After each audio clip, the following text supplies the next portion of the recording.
Hello बच्चों, आज हम लोग 11th क्लास की फिजिक्स में ठोसों के आंतरिक गुण यानी प्रत्यास्थता का लेक्चर नंबर 5 पढ़ने जा रहे हैं। और आज हम लोग पढ़ेंगे पॉइसन अनुपात, इंग्लिश में कहते हैं इसको पॉइसन रेशियो। इसकी परिभाषा सबसे पहले जानते हैं, उसके बाद इसका फार्मूला। तो सबसे पहले परिभाषा लिख सकते हैं हम लोग कि प्रत्यास्थता सीमा के अंदर यानी इतना विरूपक बल लगाया जाए कि उसमें प्रत्यास्थता का गुण मौजूद हो, उस समय जो पार्श्विक विकृति और अंतर्गत विकृति का जो अनुपात होता है उसे हम पॉइसन अनुपात कहते हैं। मतलब प्रत्यास्थता सीमा के अंदर पार्श्विक विकृति यानी इंग्लिश में कहा जाता है लेटरल स्ट्रेन और लॉन्गिट्यूडिनल स्ट्रेन जिसको कहते हैं अंतर्गत विकृति, इन दोनों का जो अनुपात होता है उसे पॉइसन अनुपात कहते हैं। ये किसी पदार्थ के लिए फिक्स वैल्यू होती है, लोहे के लिए अलग, स्टील के लिए अलग। तो ये फिक्स वैल्यू है, ये पदार्थ के आकार और आकृति पर निर्भर नहीं करता है, ठीक है ना। तो बात दरअसल ये उठती है कि अंतर्गत विकृति के बारे में तो पता है हमको, जब किसी वस्तु को लंबाई की दिशा में खींचा जाए तो लंबाई में कितना परिवर्तन हुआ बटे उसकी प्रारंभिक लंबाई को हम लोग अंतर्गत विकृति कहते हैं। लेकिन पार्श्विक विकृति के बारे में अभी तक हम लोगों ने पढ़ा है। तो अंतर्गत विकृति जब हम लोग पढ़ रहे थे उस समय बताया था कि जब किसी वस्तु पर या किसी तार पर बल लगाते हैं तो उसकी लंबाई बढ़ जाती है, लेकिन चौड़ाई के बारे में कोई चर्चा नहीं हुई थी। तो ये तो प्रैक्टिकली पॉसिबल है कि जब किसी भी तार की लंबाई बढ़ाई जाएगी खींच करके तो उसकी जो मोटाई है यानी उसका जो व्यास है वो कम होगा। ऐसा तो नहीं खींचा जाए तो उसकी लंबाई बढ़ जाए पर मोटाई उतनी रहे। तो ये आपको कॉन्सेप्ट ध्यान रखना है कि जब किसी तार खींचा जाएगा तो लंबाई की दिशा में जो भिन्नात्मक परिवर्तन होगा यानी लंबाई की दिशा में जो परिवर्तन होगा, मतलब जरूरी नहीं खींचने से, दबाने से, अगर किसी तार को दबाया जाए तो उसकी लंबाई कम होगी तो मोटाई बढ़ेगी, अगर खींचा जाएगा तो लंबाई बढ़ेगी मोटाई कम होगी, सब कुछ संभव है, ठीक है ना। तो अगर मतलब ये ध्यान रखते हुए आपको ये टॉपिक स्टार्ट करना है कि जब किसी तार की लंबाई बढ़ाई जाएगी तो उसकी जो मोटाई है वो कम होगी, और जब उसको दबाया जाएगा तो उसकी जो मोटाई है यानी लंबाई कम होगी लेकिन मोटाई उसकी बढ़ेगी। तो जरा इस चीज को समझो, जिसे मान लेते हैं कि अगर हमारे पास एक तार है और इस पर इसकी जो लंबाई है वो है, ये हमारे पास तार है जिसकी लंबाई को हम मान लेते हैं L, इसकी प्रारंभिक लंबाई कितनी है L है, और इस पर बल लगाया जाए ऊपर और नीचे पकड़ के, जरूरी नहीं कि दोनों तरफ लगाया जाए, एक तरफ उसको एक सिरा कस दिया नीचे तरफ केवल बढ़ाए तब भी लंबाई बढ़ेगी। तो हम ये मान चल रहे हैं कि हमने उसको दोनों सिरे पकड़ करके उसको खींचा, यानी खींचेंगे तो क्या होगा, इसकी लंबाई बढ़ेगी। तो लंबाई इसकी मान लेते हैं हमारी बढ़ करके हो जाती है इतनी।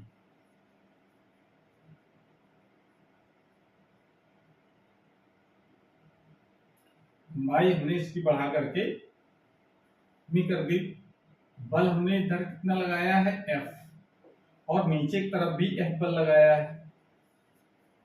तो जब पहले इसका जो व्यास था वो व्यास हम मान लेते हैं D, और जब इसको हमने बल लगाकर खींचा तो इसकी लंबाई जो है वो बढ़ करके पहले से ज्यादा हो गई, कितनी हो गई, L तो पहले थी और डेल्टा L और बढ़ गई इसकी, अब लंबाई कितनी हो गई L प्लस डेल्टा L, लेकिन व्यास इसका कम हो गया। व्यास मान लेते हैं यहां पर बचता है D माइनस डेल्टा D, इतना व्यास यहां पर हो जाता है। यहाँ का जो व्यास है वो है D माइनस डेल्टा D, इतना व्यास यहाँ पर बच जाता है। तो अब जरा देखो लंबाई में कितना परिवर्तन हुआ है डेल्टा L, और प्रारंभिक लंबाई कितनी है L, इसका जो अनुपात होगा उससे तो कहते हैं अंतर्गत विकृति, ये हम लोग अंतर्गत विकृति के बारे में पढ़ा है। लेकिन जो बल की दिशा के लंबवत जो भिन्नात्मक परिवर्तन हुआ है यानी जो बल लगाया गया है नीचे की तरफ और चौड़ाई परिवर्तन हुआ है उसके लंबवत, तो जो बल यानी विरूपक बल के लंबवत जो भिन्नात्मक परिवर्तन होता है उसे कहा जाता है पार्श्विक विकृति। पार्श्विक विकृति से मतलब जो व्यास में परिवर्तन हुआ है बटे उसका प्रारंभिक व्यास कितना है, वो उसकी पार्श्विक विकृति कहलाती है। तो पार्श्विक विकृति के बारे में आप इसका फॉर्म लिख सकते हैं, पार्श्विक विकृति बराबर क्या लिख सकते हैं हम लोग, डेल्टा डी यानी व्यास में परिवर्तन बटे प्रारंभिक व्यास, या उसको हम लोग त्रिज्या अगर के रूप में, अगर त्रिज्या व्यास अगर घट रहा है तो इसका मतलब त्रिज्या भी घटेगी। तो प्रारंभिक त्रिज्या अगर आर मान लें तो बाद में कितनी त्रिज्या हो जाएगी, डेल्टा आर उसमें कम हो जाएगी, आर माइनस डेल्टा आर बचेगी। तो आप व्यास के टर्म पर लिख सकते हैं या त्रिज्या के टर्म पर भी लिख सकते हैं, यानी इसको हम लोग ऐसे भी लिख सकते हैं, डेल्टा आर अपान आर। अगर त्रिज्या मान लेते हैं, जो हमने मान करके तो लिखा है इसमें, माना एक तार की लंबाई एल तथा व्यास d है, तो व्यास d की जगह हम लोग त्रिज्या ले सकते हैं कि जिसकी त्रिज्या r है। जब लंबाई के अनुदिश बल, लंबाई के अनुदिश बराबर और विपरीत बल, यानी एक ऊपर और एक नीचे, ये मतलब है इसका, लगाते हैं तो इसकी लंबाई बढ़ करके l प्लस डेल्टा एल तथा व्यास घट करके, तो अगर त्रिज्या लिखा है तो यहाँ त्रिज्या घट करके आ जाएगा, और यहाँ अगर व्यास लिखा है तो d माइनस डेल्टा डी, त्रिज्या लिखा है तो r माइनस डेल्टा आर हो जाती है या हो जाता है। तो इस प्रकार से हम इसकी पार्श्विक विकृति लिख सकते हैं ऐसे। अब प्रश्न ये आता है कि अनुदैर्ध्य विकृति कैसे लिखी जाएगी, तो अनुदैर्ध्य विकृति लिखने के लिए आप यहाँ पर लिख सकते हैं, तो अनुदैर्ध्य विकृति का फॉर्मूला तो पता ही है हम लोगों को, अनुदैर्ध्य विकृति बराबर यहां लिख सकते हैं लंबाई में परिवर्तन यानी डेल्टा एल बटे प्रारंभिक लंबाई यानी एल, इसका जो अनुपात है उसको कहा जाता है अनुदैर्ध्य विकृति।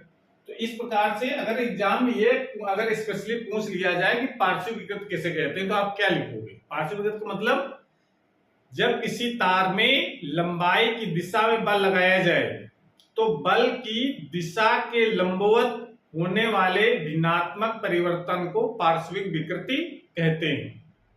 दोबारा एक बात बता देते हैं, जब किसी तार में लंबाई की दिशा में बल लगाकर खींचते हैं तो बल की दिशा के लंबवत यानी विरूपक बल, जो लंबाई दिशा में बल लगा रहे हैं उसको क्या कहते हैं, उसको विरूपक बल। तो विरूपक बल की दिशा के लंबवत होने वाले भिन्नात्मक परिवर्तन को पार्श्विक विकृति कहते हैं, और लंबाई की दिशा में होने वाले भिन्नात्मक परिवर्तन को अनुदैर्ध्य विकृति कहते हैं। ये दोनों में डिफरेंस है। लंबाई की दिशा में जिस समय बल लगाया जाएगा, यानी बल की दिशा में जो भिन्नात्मक परिवर्तन हुआ है उसको अनुदैर्ध्य विकृति कहेंगे, और बल की दिशा के लंबवत जो भिन्नात्मक परिवर्तन हुआ है उसे हम लोग पार्श्विक विकृति कहते हैं। तो इस प्रकार से पार्श्विक विकृति का फार्मूला और अनुदैर्ध्य विकृति का फार्मूला हम लिख लेंगे, और ये दोनों वैल्यू हम अपने मेन फार्मूला रखेंगे जिसका अनुपात होता है पार्श्विक विकृति बटे अनुदैर्ध्य विकृति में। इसको नोट कर लीजिए, इसके बाद इसका आगे हम लोग इसका फार्मूला बनाते हैं।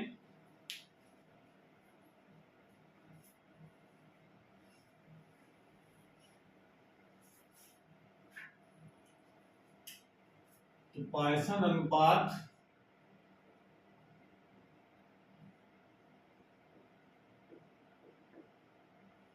सिग्मा इज इक्वल टू क्या लिख सकते हैं, अनुदैर्ध्य पार्श्विक विकृति, पार्श्विक विकृति कितनी है, डेल्टा डी